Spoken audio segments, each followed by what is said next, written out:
Alhamdulillah sore ini kita ada kesempatan berbincang santai dengan para tokoh yang sangat luar biasa dan memiliki keahlian yang tidak dimiliki oleh semua orang.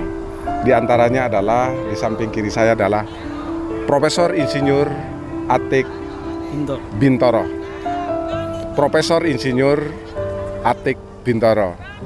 Di sampingnya di sini adalah Kiai Hernowo, yang kebetulan beliau adalah Direktur Utama Krakatau Steel dan Direktur Utama Krakatau Steel.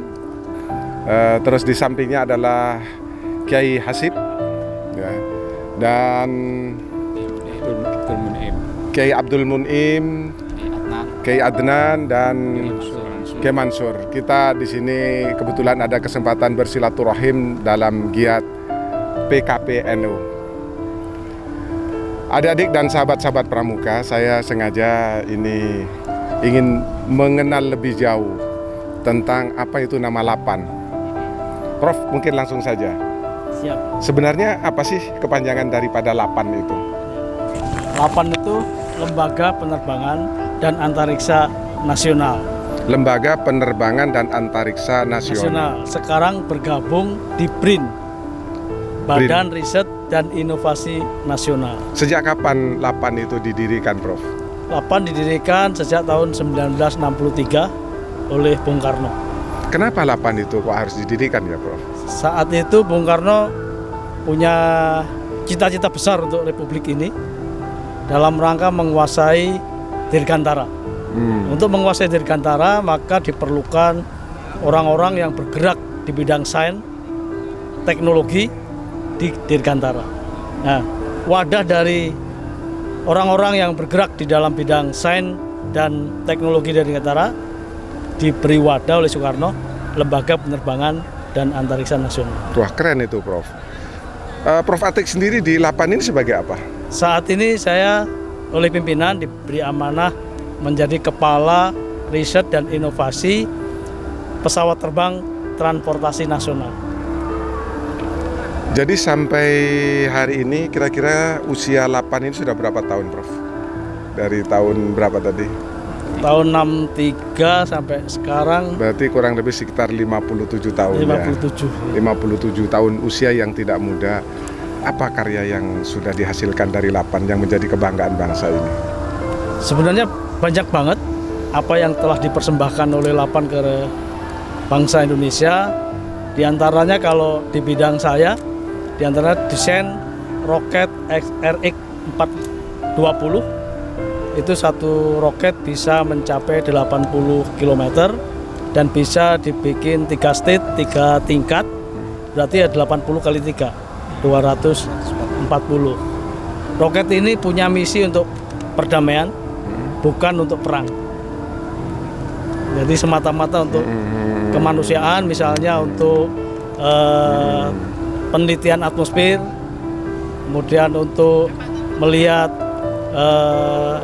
penginderaan melalui muatan yang dibawa oleh roket. Jadi semangatnya membuat roket itu bukan untuk membunuh, tapi untuk menjaga negeri ini. Siap. Dan untuk kegiatan-kegiatan lain yang tentunya ini berkaitan dengan energi tentunya. Siap. Nah, tentunya LAPAN ini kan tidak semua orang bisa masuk, Prof. Siapa yang ada di dalam LAPAN ini? Siapa saja? Dan kriteria seperti apa? Orang-orang yang ada di dalam LAPAN ini kan tentu orang-orang pilihan semua. Iya. Nah, untuk saat ini di BRIN punya kebijakan supaya banyak profesor-profesor muda, maka diutamakan yang masuk LAPAN adalah minimal S3. Jadi para doktor, kita sedang merekrut teman-teman yang sudah terlanjur di luar negeri. Siapa tahu dengan program ini segera bisa kembali lagi berjuang bersama-sama dengan teman-teman yang ada di Indonesia. Itu yang diutamakan. Namun juga terbuka bagi yang masih S2. Jadi kesempatan bagi anak-anak muda yang ingin berkarir mengabdikan diri kepada negeri ini tentang riset penerbangan dan antariksa ini masih banyak peluang ya? Sangat banyak. Untuk di penerbangan sendiri kita perlu kompetensi itu sekitar 124 kompeten. Terus 8 ini di bawah kementerian apa ya, Prof? Kita non kementerian, langsung di bawah presiden. Langsung di bawah presiden. Saya dengar katanya mau ada peluncuran perdana dari produk 8 ini dalam waktu dekat ini. Ya, kita hampir setiap tahun itu selalu ada produk perdana dari masing-masing kepusatan. Jadi di 8 ada 7 pusat riset. Ya, kalau di pusat riset yang di saya teknologi penerbangan, insya Allah kita akan mendukung EHA, elang hitam yang akan dibuat untuk kombatan bagi TNI Angkatan Udara. Kemudian di teman-teman teknologi roket, ya kita akan mempersiapkan untuk roket launch, roket peluncur satelit.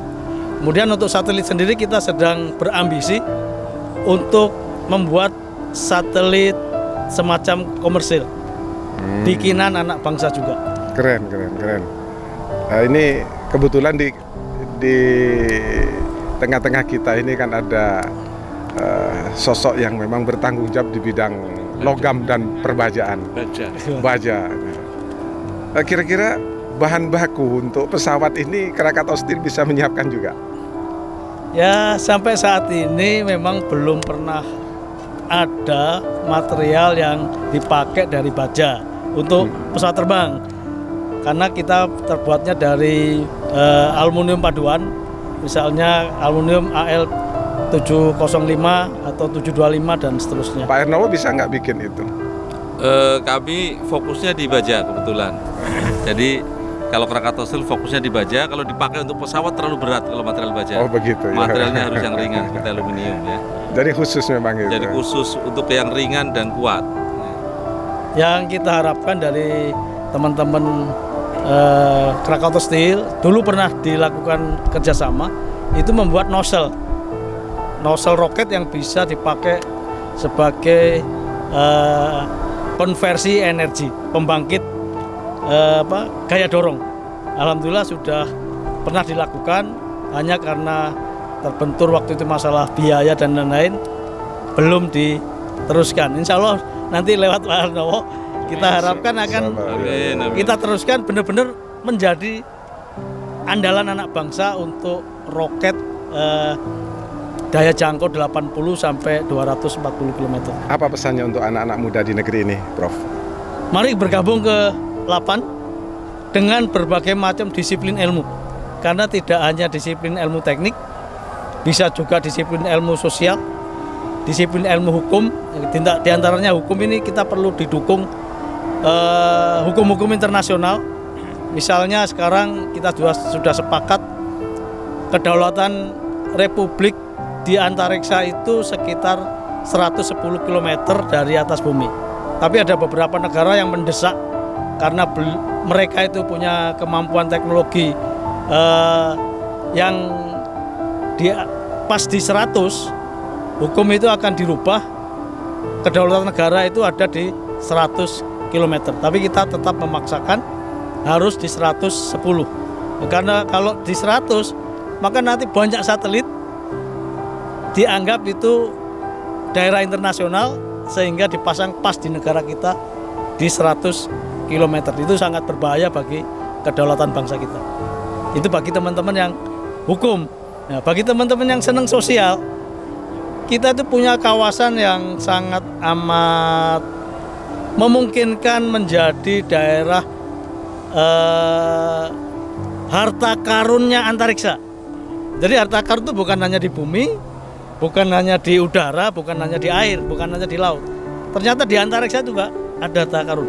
Itu di mana? Di Pulau Biak. Di atas Pulau Biak itu benar-benar harta karunnya Indonesia.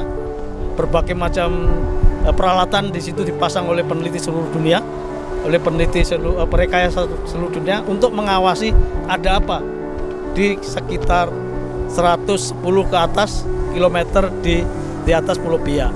Nah, dan ini tentu sosial masyarakatnya kadang-kadang tidak siap untuk menghadapi perubahan, mengambil keberkahan dari harta karun kedirgantaran ini. Nah, itu perlu bantuan teman-teman dari ilmu sosial.